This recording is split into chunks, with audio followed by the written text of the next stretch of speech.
Our next speaker, our first speaker this afternoon, is Rupert Darwall. Mr. Darwall is a graduate of Cambridge University, where he studied economics and history. He worked as an investment banker before becoming a special advisor to the Chancellor of the Exchequer. He is currently a consulting director for the White House Writers Group and a fellow at the Center for Policy Studies. He has written extensively on both sides of the Atlantic, including for the Wall Street Journal, National Review, Forbes, the Financial Times, the Daily Telegraph, and the Spectator. And he is the author, most recently, of the book The Age of Global Warming, A History. And I'm happy to say, and I think the author would agree, that it's not a book Al Gore is going to endorse anytime soon. The title of his presentation today is Environmental Scares Yesterday and Today. Please welcome Rupert Darwall.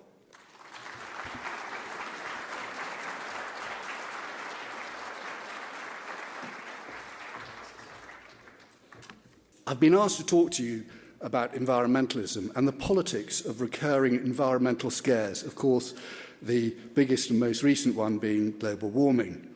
And there's a philosophical connection which links the poison of political correctness and the disease of multiculturalism and the rise of environmentalism. Environmentalism is an ideology that represents a regression from the standards set by the scientific revolution towards the end of the 17th century, and a repudiation of the values of the Enlightenment of the 18th century. They reject tolerance and the search for objectivity through criticism and disagreement. It is no accident that the United States is unique in having had a debate on global warming, not just on what should be done about it, but more importantly, public disagreement about the science behind it. Even so, fatwas have been pronounced by the climate clerisy against the so-called climate deniers. Scientists and a United States senator have called for anti-mafia racketeering laws to be used against fossil fuel companies. We cannot take the continuance of freedom of thought and speech for granted. Nonetheless, America's political culture, ultimately the American Constitution, which is, I believe, the single most important product of the Age of Enlightenment, ensured debate, discussion, and dissension. And it's why Hillsdale's mission and values and principles are so vital. Universities used to be the repository of Enlightenment values, but those values are now dead or dying in the academy, and the First Amendment openly scorned. I will come to some of the factors behind that in the context of global warming and the rise of environmentalism, but at the outset would like to mention one in particular: the corruption of the academy by federal research funding. In his farewell address, President Eisenhower spoke of his dismay at the extent of government funding of scientific research. A government contract becomes virtually a substitute for intellectual curiosity, Eisenhower warned. The prospect of domination of the nation's scholars by federal employment, project allocations, and the power of money is ever present and is gravely to be regarded. Eisenhower identified a scientific technological elite who saw themselves as purveyors of miracle cures capturing government policy. And he cautioned against the recurrent temptation of believing that some, quote, spectacular and costly action might offer a miraculous solution to all current difficulties.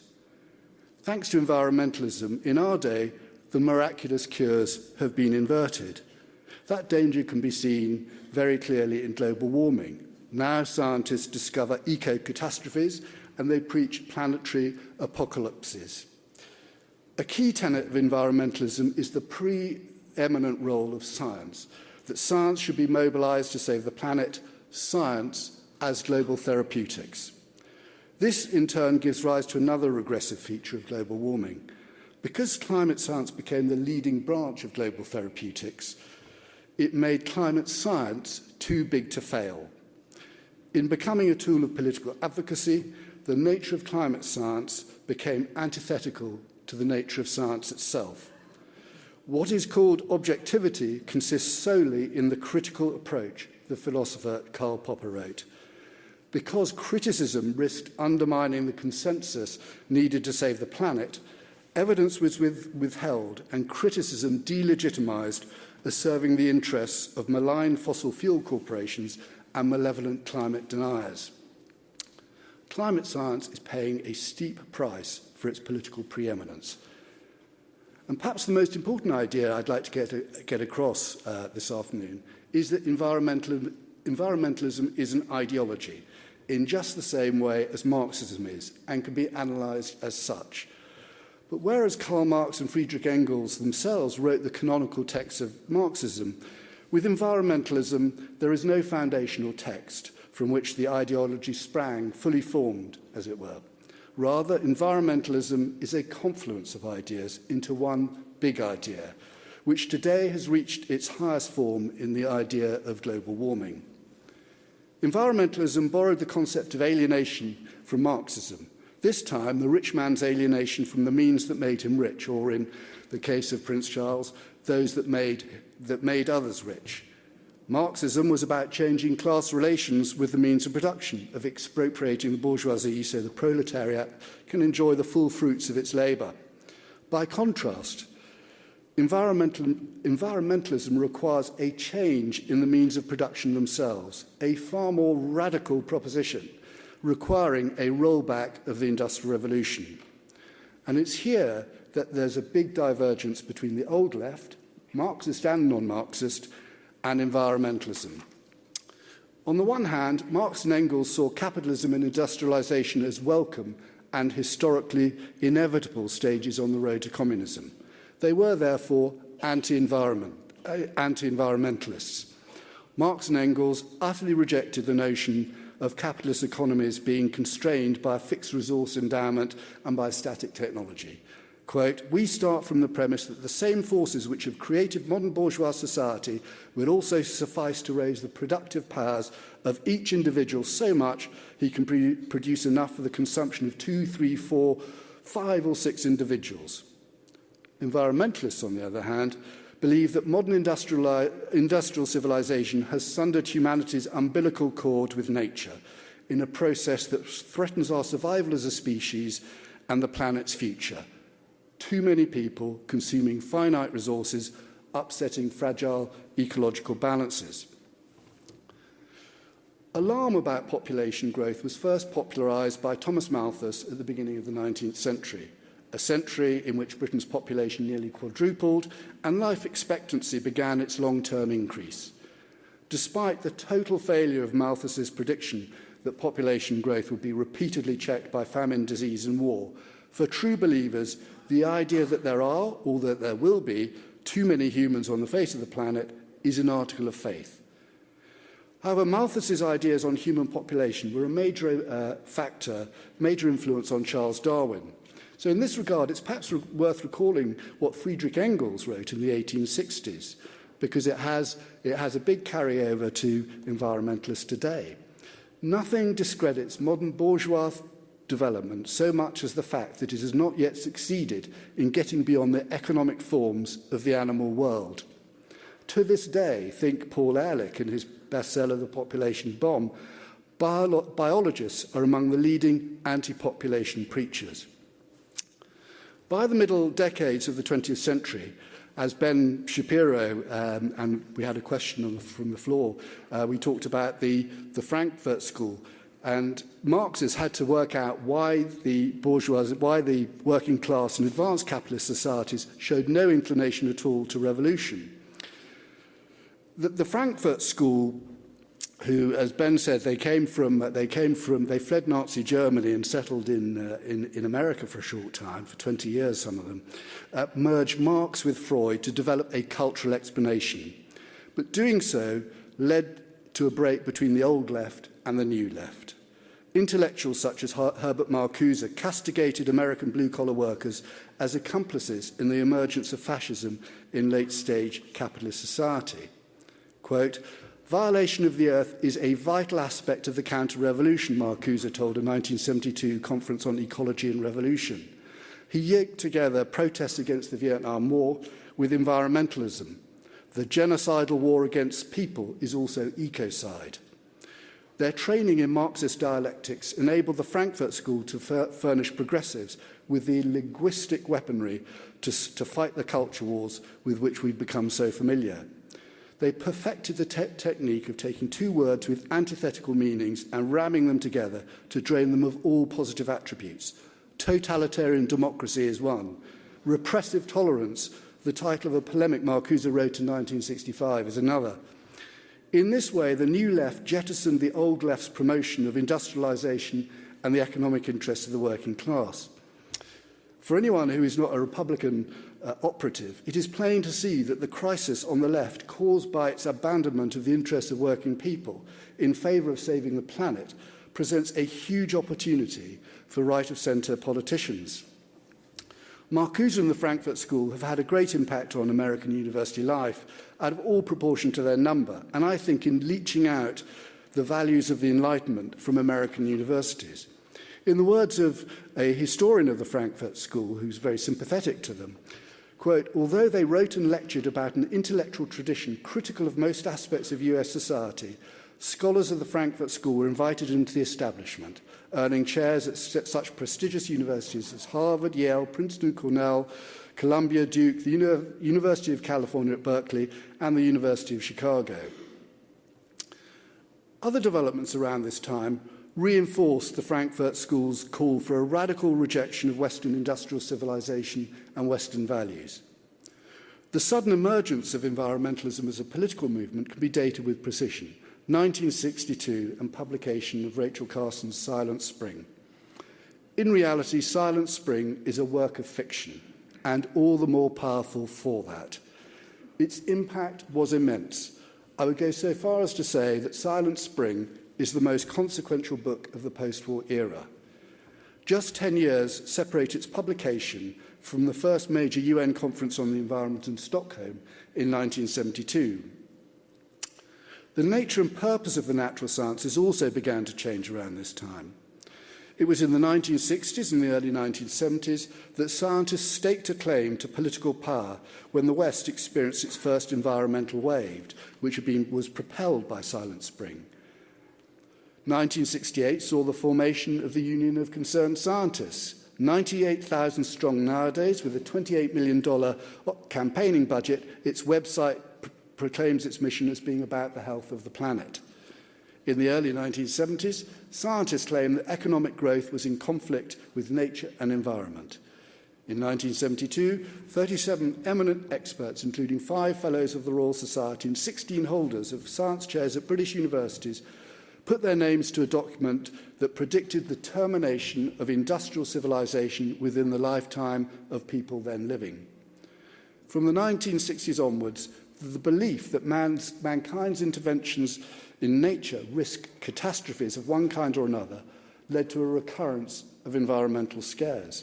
And I use the word scare advisedly because that's exactly what they were. The first, sparked by Carson and Silent Spring, was the pesticide scare, in particular DDT. It led the Nixon administration to announce the EPA's banning of DDT on the eve of that first UN conference in Stockholm. Nixon's DDT ban was pure politics. What else would you have expected? Just like Barack Obama's announcement blocking Keystone XL in the run-up to the Paris Climate Summit 2 months ago. Indeed, Paris 2015 is the direct descendant of Stockholm 1972, being the 21st conference of the parties of the UN Framework Convention on Climate Change, which was signed at the 1992 Rio Earth Summit, which had been convened to mark the 20th anniversary of the Stockholm Conference. So there you have a history of the climate change conferences in just one sentence. That Stockholm Conference stands at the confluence of 2 vast tributaries. The environmentalism of the North met the development agenda of the South. The pivotal figures in bringing this about was the conference organiser, the Canadian Maurice Strong, and the Briton Barbara Ward. Barbara Ward was the most networked person on the planet before the internet. She knew everyone, presidents, prime ministers, popes, and third world leaders. During the 1945 British general election, she escorted a young American naval officer, John F. Kennedy. Lyndon Johnson said that hers were the only books he read, writing to her 2 days before he left the White House, Whatever mark we made in these last 5 years clearly bears your stamp too.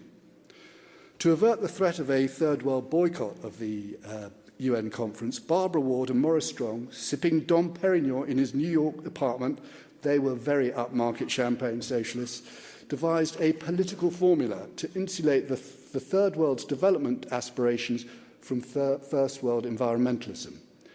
The essence of what they came up with is that economic growth is double-edged. In the case of rich countries, growth harms the environment. In the case of developing nations, growth improves the environment. After Stockholm, Barbara Ward fleshed out the terms of the alliance between environmentalism and the third world, which today the world knows as sustainable development. The price of getting third world countries to the table was the promise of massive resource transfers from north to south. This agenda became part of the UN-sponsored New International Economic Order on systems of governance for the so-called global commons. In the 1970s and the 1980s, it was the oceans. Now it's the atmosphere. And some form of global taxation to reflect the North's exploitation of the South's resources. Its ideology was deeply hostile to capitalism. The declaration of the establishment of the new international economic order portrays unregulated businesses as predatory and destructive. Ronald Reagan and Margaret Thatcher fought against the demands of the new international economic order in the early 1980s. And for some time, it looked like it had disappeared, but it never really went away. It reappeared in new and green garb in 1992 at the Rio Earth Summit. Conference organiser Maurice Strong. The order in New International Economic Order is a clue to something else. It will come as no surprise to you that Ward was a great believer in government planning, indeed planning on a planetary scale. It was imperative for mankind to know where it's going and what the world would look like in 20 years' time, Ward wrote in a 1966 paper, Spaceship Earth. Quote, "It is surely inconceivable that we should turn the whole human experiment over to forces of change which we can neither master nor even fully understand." Thus, massive resource transfers. Hillary Clinton at the 2009 Copenhagen Climate Conference was promising $100 billion a year. And if not global government, then global governance have formed part of the core of environmentalism for over 4 decades. As you can see, environmentalism is a lot more than the environment.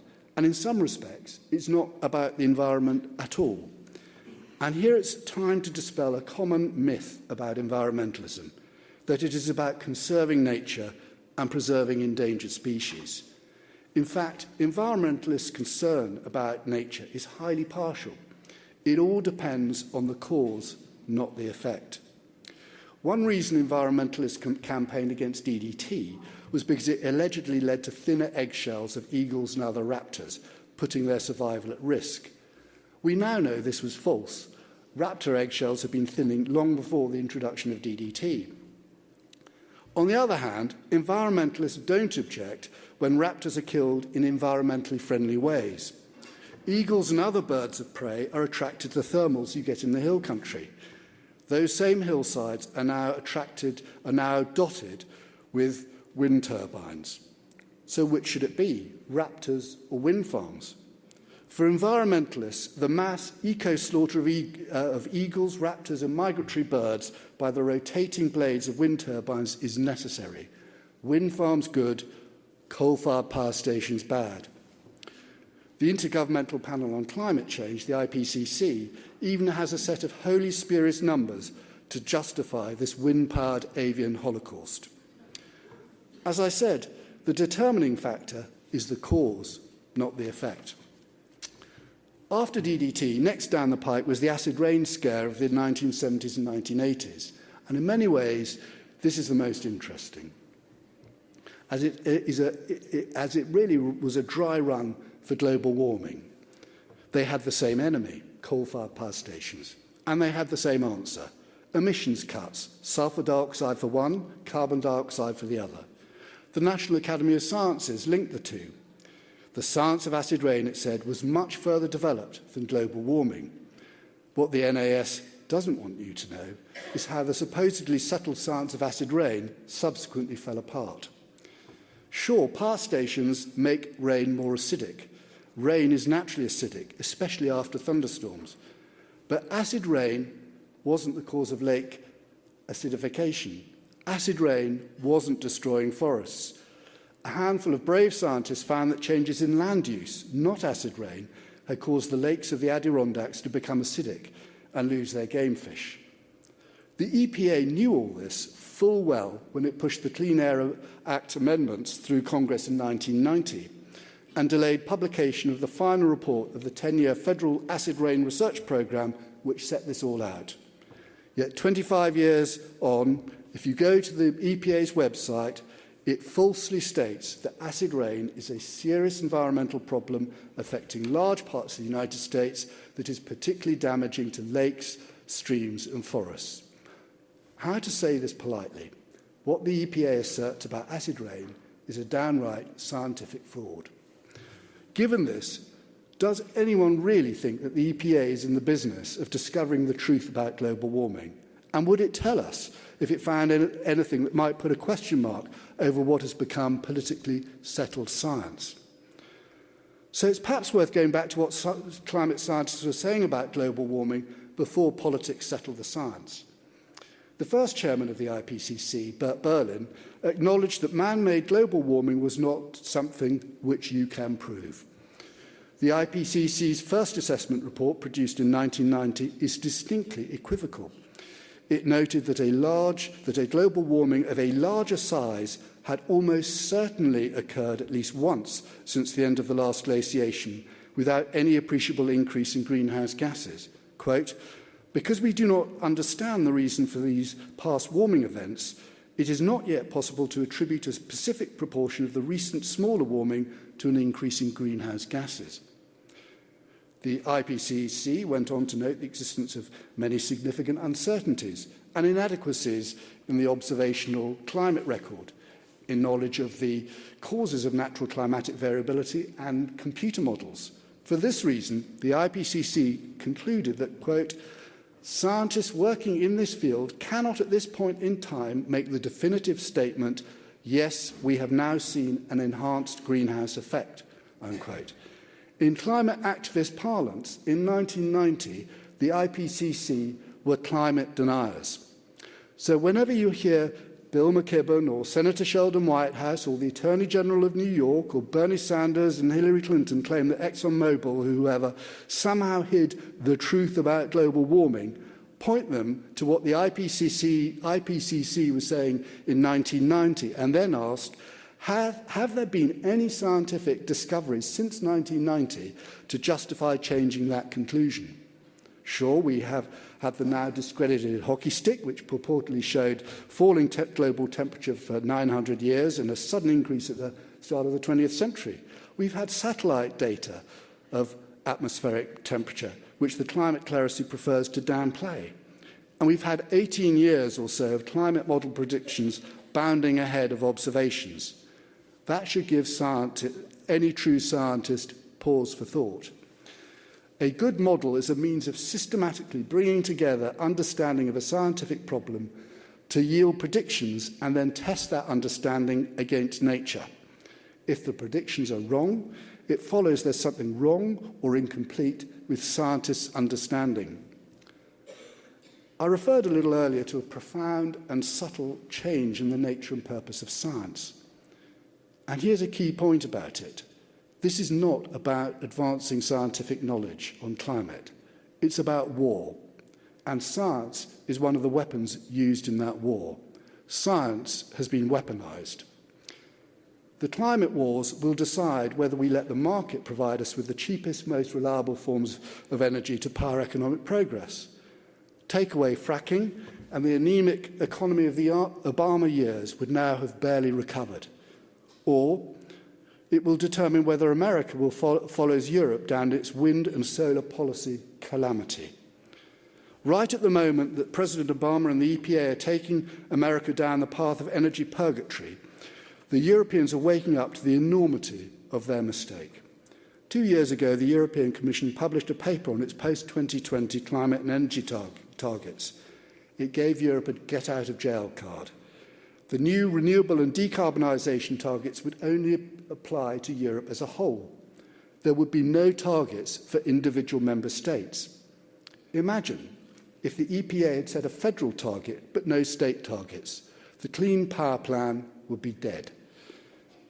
Even if the consensus on global warming turns out to be correct, one country cutting their greenhouse gas emissions only makes sense if everyone else does it. Without the prospect of that happening, the rationale goes up in smoke. Thus, the real purpose of the Paris Climate Agreement is to justify the ruinously expensive renewable energy programs beloved by environmentalists. We saw this happening with the Obama administration arguing before the Supreme Court that implementation of the Clean Power Plan was essential to meeting the commitments the US had just made in the Paris Climate Agreement. In its 5-4 decision on Tuesday, the court froze implementation of the Clean Power Plan pending the outcome of legal challenges. But it's worth recalling, as Ben Shapiro mentioned with his reference to Justice Kennedy is the swing vote, and whatever swings that vote, Ben knows, of the outcome of the entire legal challenge to the Clean Power Plan. I don't like to think what the future of the United States hangs on if that's the case. But something else is going on underneath all this, something that President Eisenhower foresaw over 50 years ago. Speaking at the 2007 Bali Climate Conference, former Vice President Al Gore told climate delegates that they should feel privileged, quote, to be alive at a moment when a relatively small group of people could control the destiny of all generations to come. So we come to the bottom line. Global warming involves the oldest question in politics. Who governs? An open society, philosopher Karl Popper wrote, is one that not merely tolerates dissenting opinion, but respects them. Democracy, that is a form of government devoted to the protection of the open society, cannot flourish if science becomes the exclusive possession of a closed set of specialists. In the 1620s, Francis Bacon, a former Lord Chancellor of England, argued that the Republic should be governed by scientists. A generation after Bacon, John Locke's political philosophy is based on the Socratic insight that to err is human, one that is applicable to science and politics alike. The Constitution of the United States is the fullest and most perfect embodiment of Locke's political philosophy. Here we have popular sovereignty mediated by a constitutional order of checks and balances. It was during the age of global warming that the West came closest to realising Bacon's vision. The outcome of the climate wars was not decided in Paris in December. It will not be decided in Beijing by the Communist Party of China. The outcome of this war will be decided later this year, on November the 8th, and it will be decided by you. Thank you.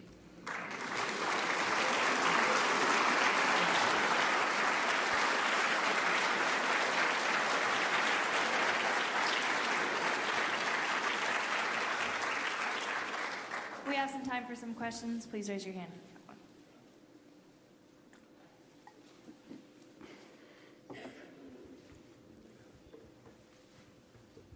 Yes, isn't environmentalism and being isn't it a matter of balance and being sensible about it? In other words, isn't part of the problem going to such an extreme? You're not going to say it's a bad thing to improve the air quality in Los Angeles, for example, with emission standards, as opposed to Beijing, where you can't even see the sun, or the polluted water and streams. So, I mean, we need some sensible, controls and government efforts. But so isn't it basically a matter of degree and using just some common sense? So I completely agree with you. The two words that stick out of that is sensible and common sense. I'll take an example of another disastrous European policy, which is nearly 50% in some countries of new cars in some European countries have diesel engines. And this was to increase fuel economy. So more MPG means less carbon dioxide coming out of the car tailpipe. But the consequence of that is you have more nitrogen oxides and you have more particulates. And so the air quality of European cities is now converging. It was declining and it's now deteriorating, and it's converging with third world cities. So environmentalism, or the monomania about carbon dioxide and decarbonisation, is leading to this perverse outcome of worsening the environment. And that's where it takes. That's why I mentioned about windmills and wind turbines and the effect on bird life. If it really was about preserving nature and so forth, you wouldn't be doing wind farms, period.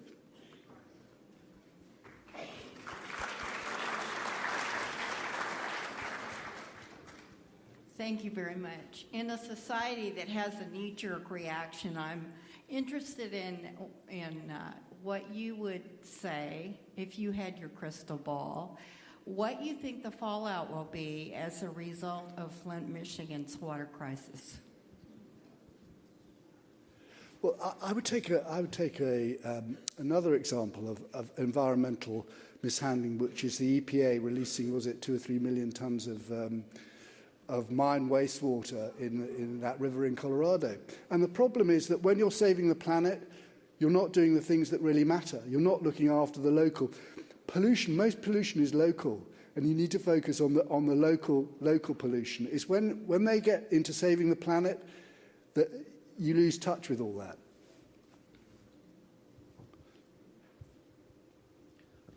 Thank you for coming out today. If I understood you correctly, you said that there were one or more voices in Europe that are starting to see the light and to speak out in terms of this topic. Other than yourself, is there anyone on the horizon in Europe who has a chance of being heard on the world stage and inject what some of us would call some sanity into this discussion? I think the sanity has come from reality. You know, reality is the great educator. And the reality is that Europe's renewable energy program has proved disastrous. It's created, you've got very high electricity prices. Germany and Denmark have two of the highest electricity prices in the world. It shuts down, it destroys the economics of gas and coal-fired power stations. And so they've got this immense practical problem, and they don't know what to do about it. So, but the first reaction of the European Commission was say, well, look, hold on, guys, we don't want to keep going on down this route. So, if you like, I'd love to claim credit for making the European Commission see sense, but actually that isn't the case. What has happened is just reality. The reality is so horrible you can't ignore it anymore, and that will happen here. But you don't want to go there. You don't want to get to the gruesome reality where you have to say, we actually have to back off out of this. You want to look what's happening in Europe and learn from it. And that's the one thing the Obama administration and the EPA do not have a clue about. How can we get your message to the right people in America? Well, first of all, I think one of the key thing is not to be intimidated by the campaign of delegitimization, to get and to speak out. That is first and foremost, because part of what the other side, if you like, are doing is trying to silence criticism. So the first thing is to get people talking about it. The second thing is that, as I mentioned right at the outset, the United States is the only country where there has been a political debate about global warming, and Republicans have disagree. A lot of Republicans disagree with Democrats and the global warming consensus. So there's a clear, you have much more of a democratic choice than anywhere in the world, because in Europe, virtually every political party has signed up to this. Every party with a hope of governing. So you have no choice. Here, you have a choice, and that's why I said November 8th is decision time.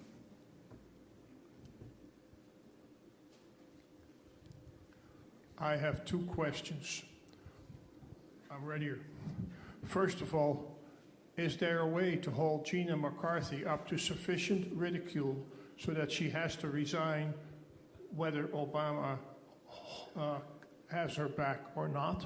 And the second question is there anybody out there calling windmills what they are, which is an uglification of our landscape and a killer of 600,000 or however many 600,000 birds per year?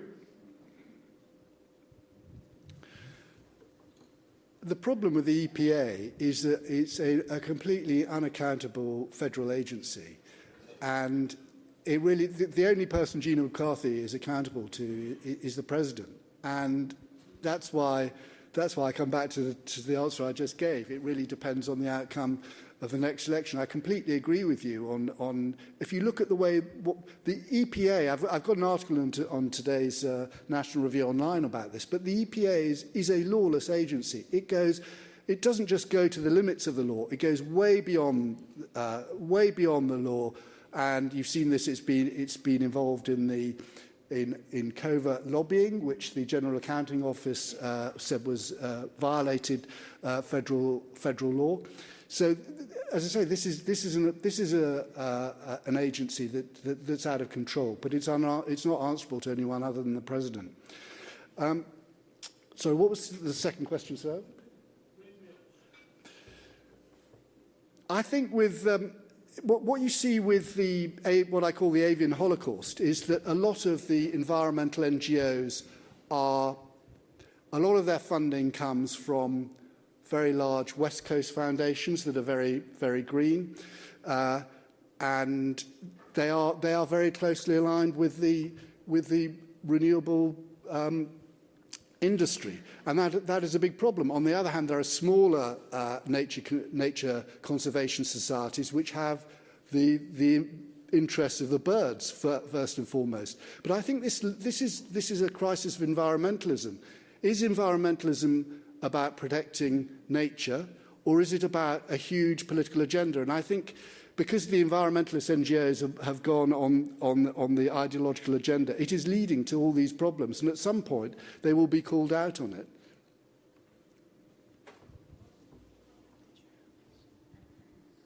Yes, right in the back. If about 8 to 10 years ago, the term global warming was somewhat supplanted by the term climate change. And then a second part to the question, as far as the first part is just fine. I prefer to talk about global warming because that's the title of my book.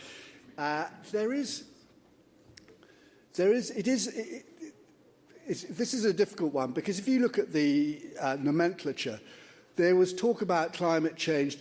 Climate change, we can date it we know that they were talking about climate change in 1988 because the Intergovernmental Panel on Climate Change, that's when it was established. I think partly why they talked about climate change because, as some of you have been saying to me, recall in the early 70s, the concern then was cooling. So in a way, you can talk about climate change kind of wraps up all the threats to the temperatures might go lower, they might go higher, call it climate change. So I think that's the reason why the IPCC adopted that nomenclature. And if you look at when the IPCC was formed, its formation, which happened, the build-up there was through the late 80s and the mid-80s, the people then would have been aware of that actually they'd been 10 years before they'd been talking about the threat of global cooling. So you choose a name that covers both outcomes, don't you? About 8 years ago, we went to the Heartland Institute conference on global warming. There were 88 PhDs, along with the president of the Czech Republic, who wrote the book Blue Planet in Green Shackles, and he explains the political nature of it. But Dr. Lindzen from MIT, Dr. Soon from, he's with Smithsonian Institute of Climatology, Dr. Art Robinson. I went with an open mind. There were 88 PhDs and the president of the Czech Republic, and they all said that there's no scientific evidence that what we're doing is affecting the CO2 or causing global warming. They spent over $100,000 to try to get any news agency to come there, and the only news agency that would come are these obscure little ones in Europe. But I mean, and Dr. Robinson and Dr. Soon, they submitted their research and had 26,000 scientists say that global warming doesn't exist, but nobody ever hears about any of these things. And I just wanted you to comment on that.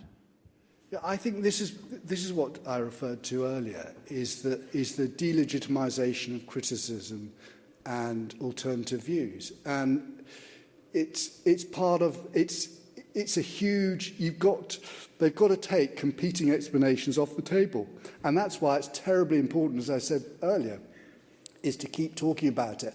And even though that conference wasn't reported, it will have some impact. Things ripple out.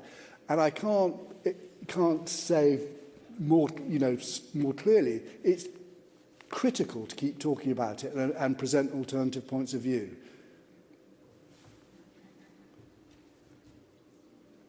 Yes, sir. A few moments ago, a gentleman asked about uglification of the wind turbine landscape. And I might point out that there are people who object to the uglification. The Kennedys at Hyannisport were adamantly opposed to any wind tunnel that could be seen from their front yard. Yeah, environmentalism is very interesting because when I at the start of my talk I said, this is an ideology, you compare it to Marxism. I think the thing about environmentalism, as I call it, it's ethics for the wealthy. If you show the world, I care about saving the planet, yakety yak, you gain immunity from criticism from the left about having too much money.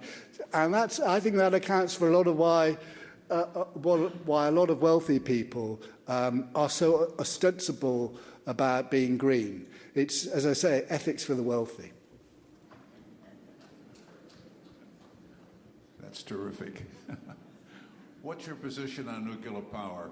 There's a source that could be cleaner, and I personally think it's been terribly mismanaged by the federal government as well as industry.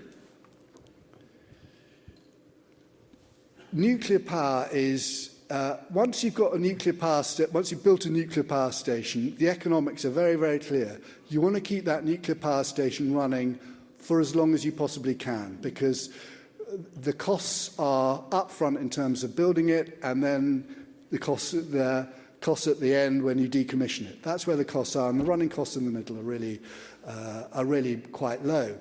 And that's what's very interesting, what's happened in Germany. Why Germany, which has been the leader in the greening of Europe, you look what's happening in Germany. After Fukushima, Angela Merkel panicked, and she's ordered the rapid close down of the German nuclear industry. If Merkel and the Germans are really concerned about CO2 emissions, you wouldn't do that. You would keep those nuclear power stations going on for as long as possible. So what Germany shows is this isn't really about global warming. They say it's about global warming, but if it was really about global warming, you wouldn't shut down a single nuclear power station. Which of the Republican candidates do you think are strongest on this, and what should we be listening for as these primaries proceed? Well, I have to say, as a foreigner, I wouldn't want to suggest which way you vote. It's sort of kind of, but I am going to.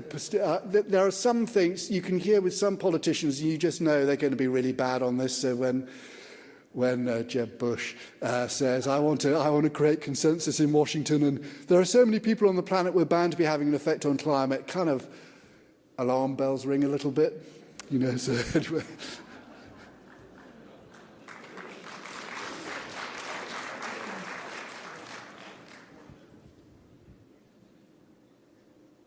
I came from Iceland, and they have about the cleanest environment in the world in Iceland. The electricity is produced by geothermal and hydroelectric. The houses are heated geothermally.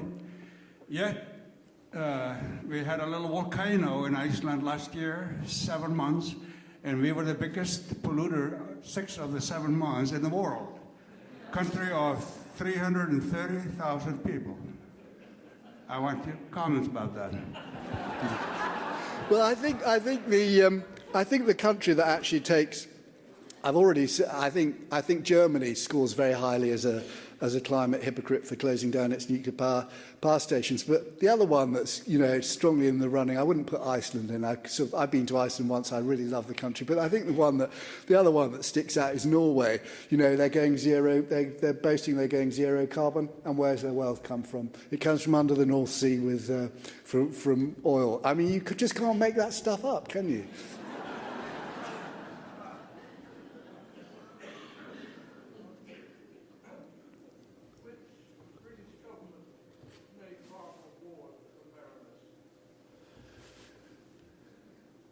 That's a good question. I think it must have been... the question is Barbara Ward. When was Barbara Ward put in the House of Lords? And my guess is it would have been a Labour government in the mid-1970s. She died, I think it was in 1981. And so my guess, but I'd have to look that up, she would have been put in the House of Lords. I mean, it's very interesting. When she died... if you read the Guardian obituary, it didn't make any reference to her extraordinary impact on the environmental debate. And the New York Times called her, I think they called her something like they described her as a propagandist, but really she was a much more important and pivotal figure than that in the creation of the modern environmental movement. Thank you very much for having the courage to speak out as you do.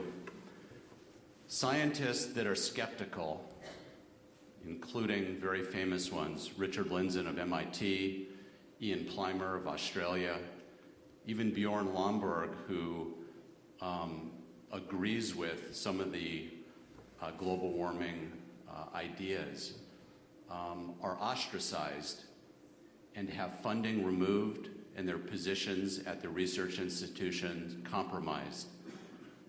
Have you seen any backlash against your position since you're outspoken?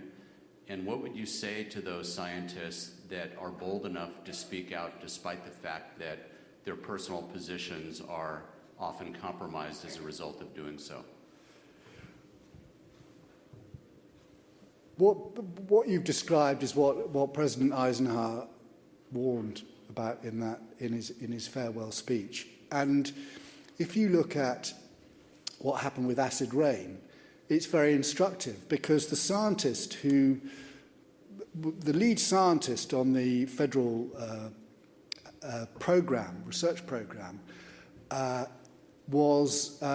he had the EPA demonize him, and they got together some tame scientists to do a phony peer review of his work and said, what this scientist has produced is absolute trash, he's worthless, he doesn't know anything he's talking about. And it got so bad that this scientist threatened to sue the deputy administrator of the EPA.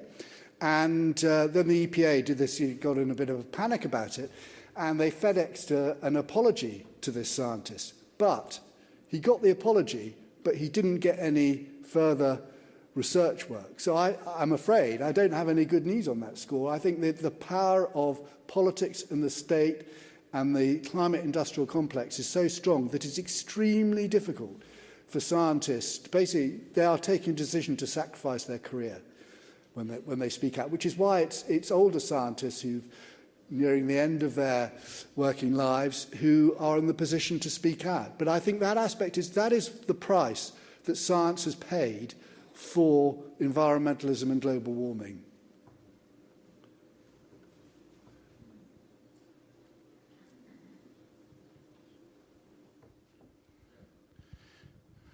How about yourself? Have you experienced any backlash on being an outspoken critic? Yeah, I've had one or two interesting reviews of the book. I mean, I was the Sunday Times guy. Review compared me to having the jaws of a hyena, stuff like that. But that kind of thing I can live with. Quite happy to have something like that. We have time for one more question, if anybody has one. Thank you. I've heard that in terms of global warming, that water vapor is the major contributor. And with carbon dioxide representing 400 parts per million of the air, it's actually a minor contributor. And it's actually good for plants if it were to increase. Any truth? Well, it's certainly true that more carbon dioxide in the atmosphere increases plant growth. It's also the case that the most ubiquitous and strongest greenhouse gas is, as you say, water vapor. And my understanding of the science is that the IPCC's, the consensus view or predictions of warming depend on more CO2 causing more water vapor. So it's the amplification effect of CO2 on water vapor that's is critical to the values they get for global warming. But this all has to be proved, and the only proof is in observations, matching your predictions against observations. And every year that passes, the gap between prediction and observation has widened.